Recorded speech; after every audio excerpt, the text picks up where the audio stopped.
Okay, the next main part of the graph are what are called our intervals. So with graphs, you should be familiar with the domain and range. So the domain and range are all of your x values and all of your y values. So for example, on this graph, your domain, when I look at this, I see that it's never cut off from side to side. It's going to reach every single x value. So x has a range of positive or negative infinity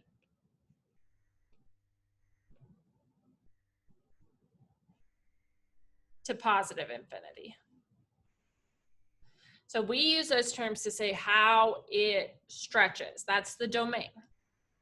The range are your y values, so how it travels up and down. So looking at this one, it does not go further down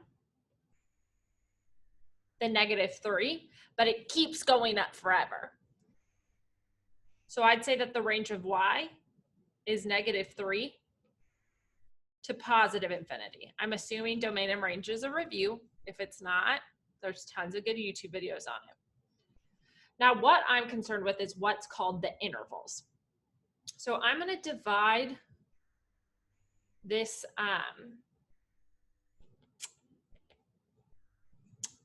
graph by all the places that it turns.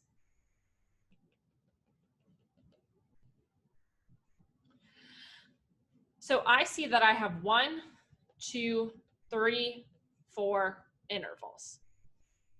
So I'm going to call my first interval 1. This is from the place of negative infinity all the way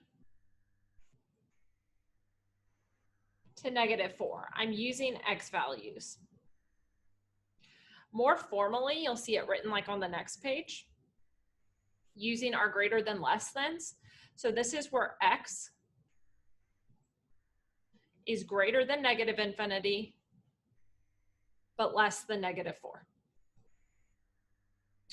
I'm then going to name if that interval is going positive or negative. So here, let me clean this up. So we have interval 1, which is negative infinity to -4. And this interval, because we see the graph going down, is negative. Our next interval, this one starts at -4, and it goes all the way to here, which is 0. So we go from -4 to 0, and you can see that this time we're going up, so it's positive. The next range is from 0 to, this looks like about, I'm rounding here because I don't know the exact numbers, to 2. So interval 3 is from 0 to +2, and it's going down. We're going down on the roller coaster, so it's negative. Final range is from 2 to positive infinity, and it's positive. So notice that we're just seeing all the different places that this graph can be cut and naming if that has a negative relationship or a positive relationship. This is used all the time when we're assessing relationships on graphs. So it's really important to be able to identify how the relationships change and how that rate changes.